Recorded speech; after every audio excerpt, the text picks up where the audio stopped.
Remember the recession of 2024? As budgets were being prepared in 2022, Jeff Pollard, Vice President, Principal Analyst at Forrester Research, joined Business Security Weekly to discuss the CISO's 2023 Planning Guide. I wonder how many used that guide for 2024. If you need a refresher, listen to how to forecast the recession's impact on your program.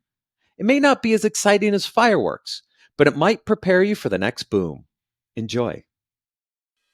This is a Security Weekly production for security professionals by security professionals. Please visit securityweekly.com/subscribe to subscribe to all the shows on our network.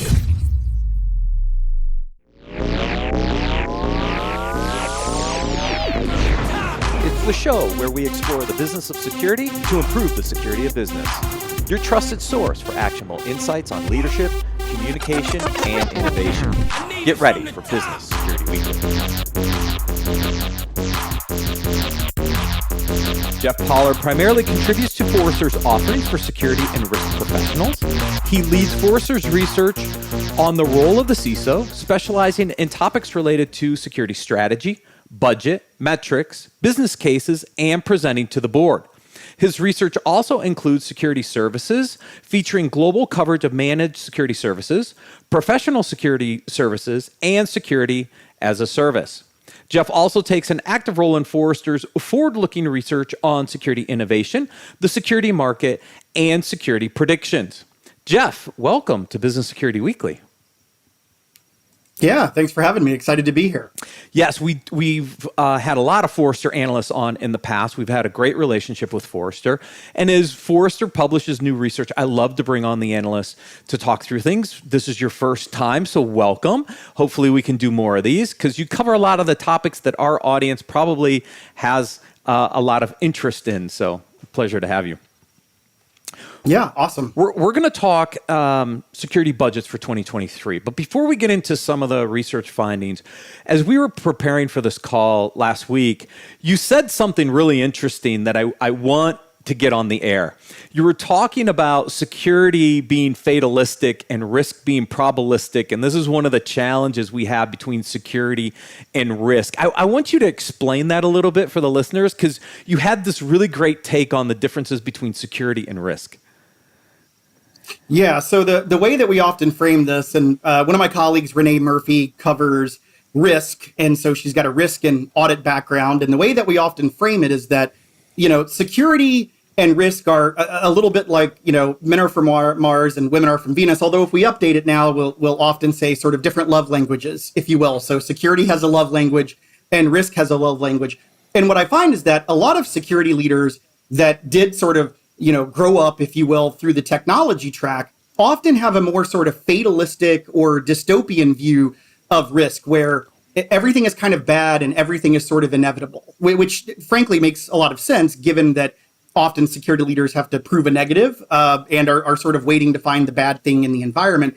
But risk managers in particular, they have a much more sort of calculated view of risk, right? Risk is something that can be exploited. Risk is something that can create opportunities for an organization. And frankly, a lot of businesses are actually in the business of arbitraging risk. That's what they do. So one of the things that we try to do in our research is sort of explain to security leaders that don't necessarily think about risk in this sort of kind of way that you might have in the past with fatalistic and whatnot. Think about it in terms of trade-offs and opportunity costs, right? There are lots of things in this world that are dangerous. You still do them every day. It could be commuting to work, other things, because the trade-off of not working isn't worth it. You need to have a job. So that's kind of the way we present it. But I do find that a lot of security leaders have that overly sort of fatalistic view of risk. And that attitude really shows up when they're talking to more experienced risk professionals in particular, or boards and business leaders that, again, are in the business of arbitraging risk to some degree. And Jeff, your thought, security leaders have been struggling to get that highest level seat at the table for a long time, right? Do you think that's why risk has been able to kind of break that barrier to the business and have those more business conversations and be able to have that seat at the table? Because they understand that risk is a part of doing business, and being able to make intelligent decisions around risk is part of the business. I think so. And let's look at one of the disciplines where risk is sort of in theory, mapped out the best, right? Or calculated out the best. It's when it comes to the world of capital, financing, debt, equity, investments, et cetera. And so you've got to have very strong risk management procedures in that world. And naturally, the CFO right there, been there the whole time, right alongside the CEO. The security leader is sort of getting that access now and having to really think about the conversation differently. But one of the things we found in our research, we're publishing this soon, based on 2022 Forrester data, so just kind of came back in the last month or so, what we found is now 47% of security leaders in organizations above 1,000 employees are aligned with the CEO or the board. So they're no longer reporting into IT. Only 33% of security leaders are aligned with IT now. That's reporting into a director, VP, or CIO level role. 47% are reporting into the CEO or a board level committee. So through all that toil, that hard work, that sort of getting up and trying to get that access, they have it now. So now it's about sort of sustaining that access and contributing like a member of the C-suite. So do you see with those numbers, the most successful CISOs are the ones who started to use a risk management type strategy? Are they aligning more with that risk strategy? Because for a long time, and Matt can attest to this, I've been saying, as a security leader, start embracing risk and business risk, or you're going to end up reporting to one, right? Someone who does manage risk for the organization. So do you see them taking that more risk-based strategy and aligning to the business better? I see a lot of people trying it, but here's what worries me about the sort of riskification of security, and frankly, the riskification of marketing as well. Because if you look at what vendors are doing out there in the world now, you'll find a whole lot of press releases that sort of 5 years ago, they had the word single pane of glass, and now they have the word risk dashboard. So we're seeing the commoditization or the commodification of risk to some extent. Here's what worries me. I think security leaders that get savvy with this and understand things like risk quantification, understand why they need to frame things in those terms, I think they'll be successful. On the flip side, security leaders that overuse risk or use it in the entirely wrong way, I think it's going to get them fired. I think that risk will get a CISO fired this year. And I don't mean the concept, I mean misuse of it, not maturing how you understand that is going to be a real problem, because I think the board gets fatigued when they hear doom and gloom versions of risk versus trade-offs, opportunity cost, how you're prioritizing things. That's a really mature version of risk, and that's what security leaders need to get to. No, that makes sense. Doesn't that require a little bit more mature board, though, in order to get to that point? Otherwise, you end up with not having a board that is listening or understanding, and the quantification or qualification of those risks can't be really identified without impact. Yeah, well, that's one of the challenges security leaders have is they're in front of boards sometimes that don't have a security person involved. Maybe they have a steering committee where a few people do. A lot of board members might have grown up in sort of a world or had their business success in a world where cybersecurity was buried 3 to 5 levels below in IT, pure cost center mindset. They're not thinking of things like product security, which is protecting the revenue of the stuff you sell. And they're also not thinking about the fact that, one of the advantages security leaders have is that there are insulating factors for security budget, and there are insulating factors for what security is doing. When you think about one, the one we all know about, the sort of one that we've all dealt with this entire time, regulation. So requirements that are put on based on the industry that you operate in, the geography, or where your customers are from. So that's a protective factor to some extent. The other protective and sort of factors insulating security budgets are around sort of third-party risk management, so customer requirements for security, as well as the sort of monster that's hiding under everyone's bed now, cyber insurance, right? They jump out and get you right when you get done with the attestation, and then you can't sleep again. So part of what a savvy security leader is going to do is use those factors to explain these things to the board. So it's less about this kind of abstract concept of even risk or quantification without impact. And instead, it's about here are the segments we operate in. Here are the things that we're required to do. Here are the things our customers are asking us for. And that is why I'm doing the things that I've done. It's not because I wanted to. It's not because we were having fun and growth, in the heady times of growth, and you were writing us checks and we were spending them. It's been wonderful. Instead, it was, look, we have customers asking us for these controls. This is why we spent this money. And being able to go to the board and saying, there's risk here, but there's also the loss of a market opportunity. If we don't have these controls, there are customers that may not have signed a deal with us. And I'm actually giving a talk about this in November at our event where I kind of lay out a methodology for it.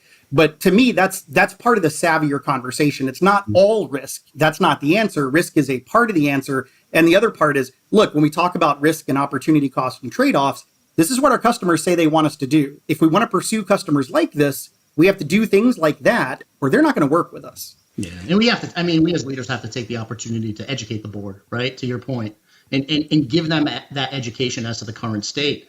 You're absolutely correct. I've dealt with, that entire vendor risk management portion of it, as a global IT services provider, where customers would say, listen, you're not meeting our controls, our minimum controls. You have, 6 months to remediate. And if you don't, we're out of here. We're not signing another contract with you, right? And that's a lot of annual reoccurring revenue that could disappear. So and the board around, with the board around that. You do. You're so right. And here's the other part of educating the board. Most board members are not on just one board. Mm-hmm. These are successful people. They're on multiple boards. If as a security leader, you aren't the person that's leading that education, someone else is. Yep. Someone at one of the other companies they're on. And the last thing that you want is to be the security leader where your board starts asking you somewhat informed questions and you haven't been the person that said that. And this happened a few years ago. One of the interesting things, we did a giant project. We talked to about 30 to 40 board members, about 60 to 70 security leaders about 3.5 years ago. And one of the sort of findings out of that is take something like framing security by NIST CSF, the cybersecurity framework. What was interesting is that boards said it was almost a network effect like social media. They were a board they were a board member of 3 or 4 companies. Well, CISO at company A started talking in terms of NIST CSF. CISO at company B started talking about NIST CSF. When they were in the meetings with, the CISO at company C and D, hey, why don't you use NIST CSF for the security program? And those CISOs are caught flat-footed saying, oh, well, we do. Those slides aren't in my, how do you know about that?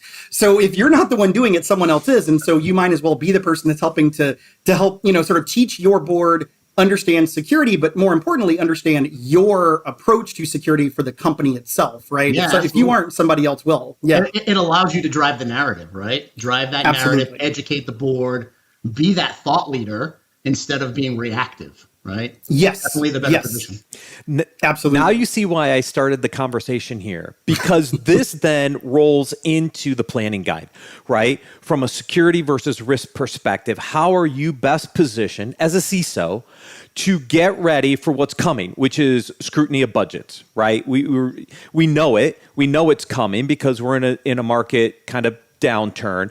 And so as you start thinking about your budgets for 2023, you have to start thinking about what are the risk areas that could be opportunity drivers and where am I going to prioritize spending, right? I think that's a really important thing to think about.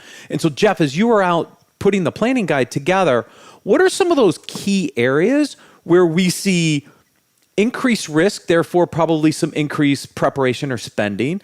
And then we'll talk about the flip side of that. Where are you seeing things kind of actually go the other way? Less risk, maybe therefore less spending. Let's start with where the increase is coming.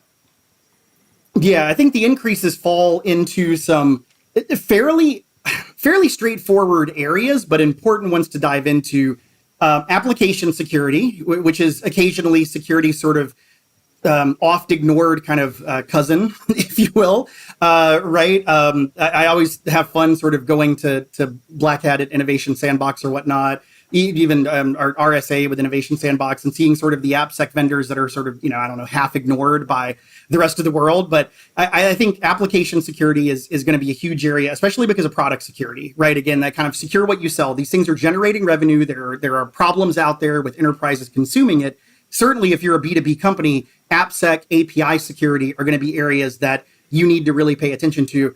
Of course, cloud security, which almost feels strange to say to some extent, because cloud sort of is like 16 to 17 years old. It's getting his driver's license, hanging out with his friends. Hopefully it's home by curfew. But security's kind of just learning about it in some cases, right? We haven't had to deal with it as much. So cloud security is certainly a part of that. The last couple of years brought back the kind of resurgence of ransomware, for lack of a better way to put it. So detection and response are certainly key areas. And then, of course, identity and access management, especially customer-facing identity and access management, are areas where we are seeing lots and lots of attention. As someone that covers, security services, where I'm lucky is that security services operate in all of these areas. And of course, when you do encounter a downturn, you do find a lot of organizations turning more towards services, although in good ways and bad ways. In good ways, because maybe they know they can't hire, so it's easier to sort of transfer that budget over. In bad ways, though, where they start to think about outsourcing, offshoring, labor arbitrage to drive down cost, where they know that they're going to accept kind of a worse security posture, but they need to because their company has really encountered that turbulence. And so they just need to save as much as they can. So again, some real trade-offs there. But those are the areas primarily that I see a lot more attention going and a lot more budget going as well. Yeah, so you hit two of my three key areas: applications and users. Most people on the show know I'm an app user data guy. Data, obviously, ransomware plays into this. And it's funny, you mentioned Innovation Sandbox and all the technologies. You want to see, I want to see more app user data guys in those sandboxes because I see such the need to secure those areas, but yet we get the next zero trust vendor or the next XDR vendor. And yeah, anyways, but it's interesting, app and user are on that top list. Yeah, absolutely. Now let's talk about. Go ahead. Was that Tyler? No, I was going to say, from someone who managed a budget for an enterprise organization, I look at this level of disruption as an opportunity, right? Because for me, I understand we're going down an economic downturn. I understand we're going to be tightening belts and getting tighter budgets and having more scrutiny. But you want to know what? For the past couple of years, leaders in this space have been saying, I need to consolidate. I need to realize economies of scale. I need to start lessening my tool sets and building an ecosystem. You want to know what? This is the perfect opportunity to sit down with the CFO and say, I have 60 tools. I want to consolidate down to 15. I'm building a strategy around this, right? Now you can start showing fiscal responsibility to your CFO and to your CEO and to your board while getting that same outcome. So, disruption is always opportunity for me. And this is where I start looking at consolidation, building out the ecosystems, economies of scale, partnering with other organizations. All of those fiscal conversations can actually be a benefit to your team. Well, not only that, I think the other part of this too is you can pay down some of that security debt, sure, or tech debt, if you will. If you've been in go, go, go mode and responding to whatever the most urgent priority is, because let's face it, most security leaders, most enterprise leaders, especially in growth times, you're not solving the most important problems you could solve. You're generally solving the most urgent problem in that moment that you can solve. Well, in the moment of a downturn, when things might be contracting, when things are paused a little bit, that is a time to do some of that introspection and say, what can we optimize? What can we consolidate? How can I pay down some of that security debt? And oh, by the way, if you're thinking about protecting headcount, which most security leaders want to protect that more than anything because it was hard enough to get those people on board, well, this is a great opportunity to, show that you have people doing something. So we're worried about losing headcount. Well, here are the projects I have those people working on that will save us money long term when I work with the CFO, when I think about consolidation. Or so Jeff, right. This is a strategy that I've used. Here's how my team can generate direct revenue to the organization. Yes, absolutely. Right? That's another, because once you start generating revenue, now your value just went up a few notches, right? So, think outside the box. How can you be providing services to other organizations? How can you help generate revenue for your organization? How can you work with other business leaders, right, to help get the technologies that they need while following your security strategy? I mean, you can get really innovative, and as long as you have great partnerships around the organization, you can really start thinking outside of the box, save money, realize economies of scale, consolidate, and hey, by the way, even drive revenue. Yeah, totally agree. Last week, I told you, Jeff, we had our CISO advisory board down in Austin, and we asked a question about what is your minimal viable security, right? And so Alan Alford, who's on our advisory board, also runs the Cyber Ranch podcast, sent out a poll on LinkedIn, said, hey, what's your MVS, right? And he wanted really the top 3 to 4, right? We hit on a couple of these. He talked about, SaaS and cloud, identity, MFA in that mix, et cetera, et cetera. But what we also heard was some of the things that aren't as high a priority when budgets are under scrutiny. So, for example, one of the things that came up was, do I need a tier 2 email security vendor if I'm using O365? Is Microsoft providing enough? Am I going to spend money there? So as you think about this from the other side, like what are the technologies that are being evaluated is, do I need them or not? Where are the areas where you might be able to save some budget money in your 2023 planning? I think this is coming in two different ways. There are some things, can we get rid of them, which is less often the case, but also to Jason's point, can we consolidate? So there are a lot of platform vendors that exist now out there that are bringing in, let's take XDR, security analytics, SIM, SOAR, that sort of role covered by my colleague, Ali Mellon. She spends a ton of time in that arena. Well, there are a lot of bundle players in that segment where you can go all in and get all of those solutions from a particular provider. So you're able to, one, consolidate your tech stack, two, take advantage of a lot of bundling. And of course, Microsoft has probably been the most aggressive in this across the broader cybersecurity industry lately, often with IT relationships, not as often necessarily with security, where if you go with E5, you can get all of that, or one of the versions of E5, which to be fair does take sort of knowledge of the occult to figure out in some cases, because Microsoft licensing isn't necessarily easy. You need a PhD in Microsoft licensing. Yeah, exactly. But that being said, you can bundle a lot of those things. And one of so that's certainly one of the keys. I would stress though, and this is one that came from a practice lead at one of the large cybersecurity firms out there I've covered. One of the things he stresses is, look, if you want to consolidate, take advantage of bundling, that makes a ton of sense. You'll get some discounts, you'll lower your cost. If you think it's going to make things more efficient or less complex, I have news for you. Probably not, at least not in the first few years, because you've got to, you've still got your processes, you've still got, integrations that need to take place.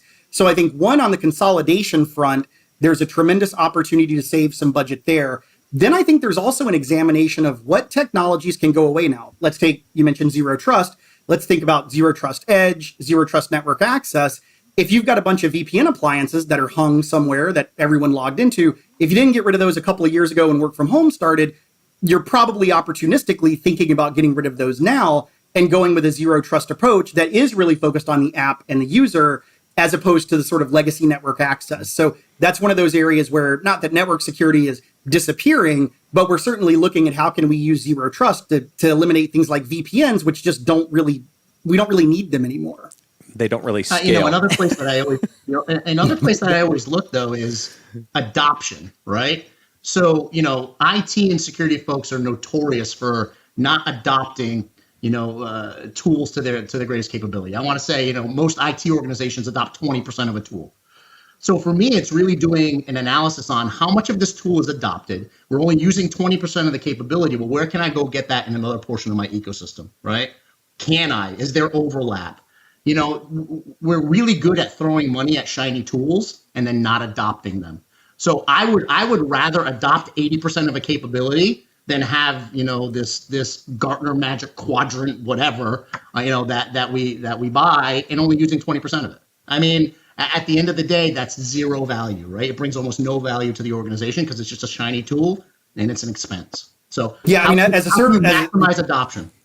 Yeah, and as a services guy, look, you're preaching to the choir there to some extent, because one of the things I've always said is the greatest thing about covering security services for me is that I'm perpetually in vogue because there's always a product over-promising and under-delivering, or to your point, 20 to 40% implemented, and then you've got to go in and sort of take advantage. So I do think that's one of those areas where services can offer a lot. And the real change that's happened in the market is that services companies went from kind of being this your mess for less bolted on to now being a viable solution first and foremost, where they got more prescriptive, or they started developing the IP themselves and they take that to market as a service as well. Mm-hmm. So I think you're absolutely right there. There is a ton of shelfware.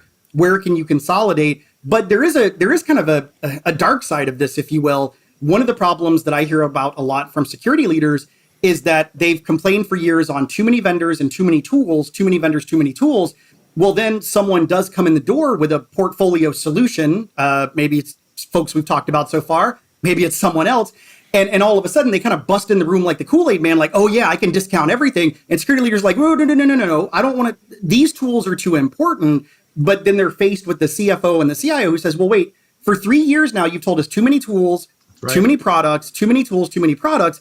And now you're telling us that someone can take some of those away, but you don't like that. Which one is it? And to some extent, security leaders have painted themselves in a bit of a corner with that, where you've really got to pick and choose if you're going to fight for a specific product or service.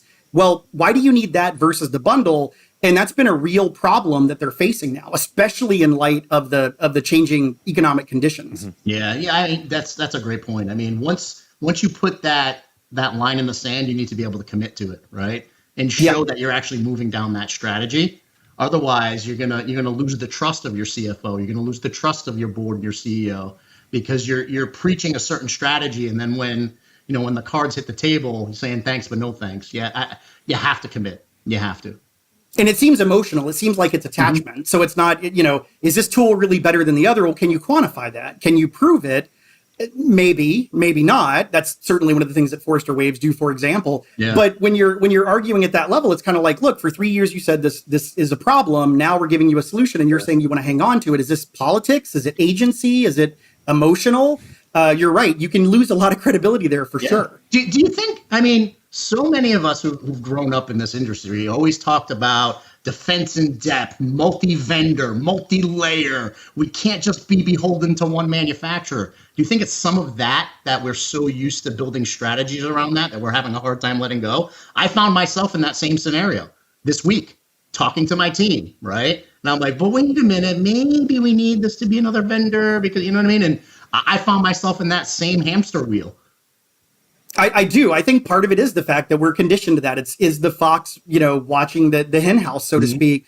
If we go all in and they have a major systemic vuln, then it cripples everything. But if Heartbleed didn't teach us the first time, Log4j certainly did. When it's running on Minecraft, every endpoint software, every enterprise tech software, everybody was running that. It wasn't just one or the other. So were you really protected by the fact that you had 7 vendors that were running this library you didn't know about versus one giant vendor that was running it in 7 products? I don't know that either one of those is better than the other. So I do think a little bit of that is conditioning. And we heard that for years in the services world, right? It was, oh, well, I can't get my tech and my service from the same company. I don't like that. Well, that really shifted 5-6 years ago where services companies became more prescriptive and said, no, we looked at the tech or we built it because the other stuff just didn't work. And we're going to bring both to market. It's a platform that will manage for you. And now security leaders are actively embracing that, which is great because guess what? Tech and IT did that 10 years ago.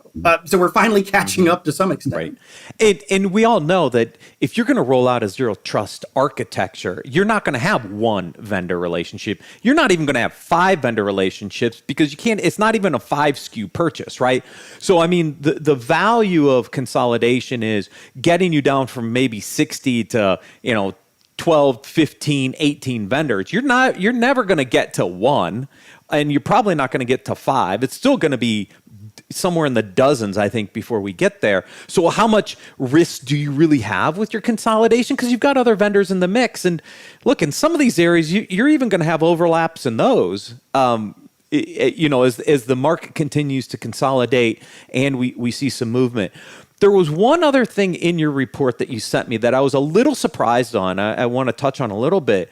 You said reduce or avoid some investment areas. One of them was managed security service providers. Now, you cover the services space. Why call out MSSPs there? What was the rationale there? Because they deserve it. And saying that as someone that's covered them for 7 years and worked in it for 10 before that, but I'm only partly kidding, although I'm not entirely kidding. The reason why we say that is because MSSPs unfortunately devolved towards the end to become little more than alert factories. The raw thing that came in was a log. The thing that came out was a templatized, uncustomizable ticket with some phone calls attached to it. And so you wound up with these vendors that had this kind of, breadth approach, right? They were a portfolio of 50 average, maybe 5 good services overall at best. What really, part of why we talk about looking at MSSPs differently and saying, okay, move away from that, is because of the rise of managed detection and response. It solves a hard problem, detection and response. It's more collaborative. It's more sophisticated. It's a deeper service as opposed to a wide service. And so part of what we're saying there is, okay, let's get rid of, kind of that MSSP investment that might have been doing a lot of generic things that weren't of high value. And instead think about doing something like managed detection and response, which is significantly higher value, much more customizable, much more collaborative, and really kind of targets a set of use cases that are highly important, especially in the world of adversaries, ransomware, malware in general. Even take something like ransomware. One of the great premises of MDR is not that if you have a ransomware breakout, it's going to stop it when stuff gets encrypted. Even by then for MDR, it might be too late, although maybe they could contain it. You should find all that stuff that happens before that, before the ransomware implant actually happens, right? Before anything's executed, MDR should detect it before that. So we're really saying sort of shift away from the generic use cases of MSSPs and really go all in on more of a managed detection and response approach, which to us does include things like XDR, for example. And I mean, Tyler can probably attest to this as well, but, clients are getting smart to that. There's so many organizations that we're out there testing, right? And their MSSP isn't seeing anything, no telemetry, no alerts, anything. And they're coming back to us saying, why didn't my MSSP see any of this, right? So, it's one of those scenarios where, I'm calling it the Walmart effect. It's becoming the Walmart effect.